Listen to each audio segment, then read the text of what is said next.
এই মুহূর্তে সবথেকে বড় খবর, পশ্চিমবঙ্গের ছাত্রছাত্রীদের জন্য শিক্ষা দপ্তর কিছুক্ষণ আগেই একটি খুবই গুরুত্বপূর্ণ নোটিশ প্রকাশ করেছেন।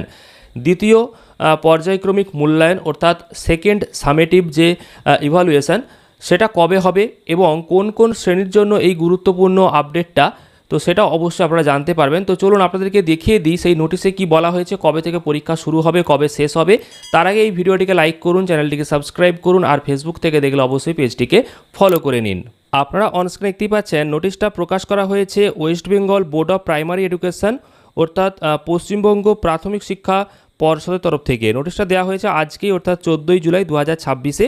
এখানে বিস্তারিত যেটা বলা হচ্ছে সেটা হচ্ছে, আপনারা দেখতেই পাচ্ছেন যে conduct of second summative evaluation for students for pre primary to class 5 অর্থাৎ দ্বিতীয় পর্যায়ক্রমিক যে মূল্যায়ন প্রি প্রাইমারি থেকে ক্লাস 5-এর যে সমস্ত স্টুডেন্টরা আছে তাদের জন্য প্রযোজ্য। তো কবে থেকে এই পরীক্ষাটা শুরু হবে সেই বিষয়ে এখানে বলা হচ্ছে। তো এখানে আপনারা নিশ্চয়ই দেখতেই পাচ্ছেন যে 1 আগস্ট থেকে আগস্টের 7 তারিখের মধ্যে এই পরীক্ষাটা কিন্তু কমপ্লিট করতে হবে, অর্থাৎ 1 তারিখ থেকে 7 তারিখের মধ্যে পরীক্ষাটা হবে।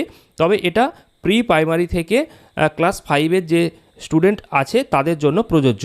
তো এটা প্রাথমিক শিক্ষা পর্ষদের তরফ থেকে প্রকাশ করা হয়েছে, সেটা আপনাদেরকে জানিয়ে দিলাম।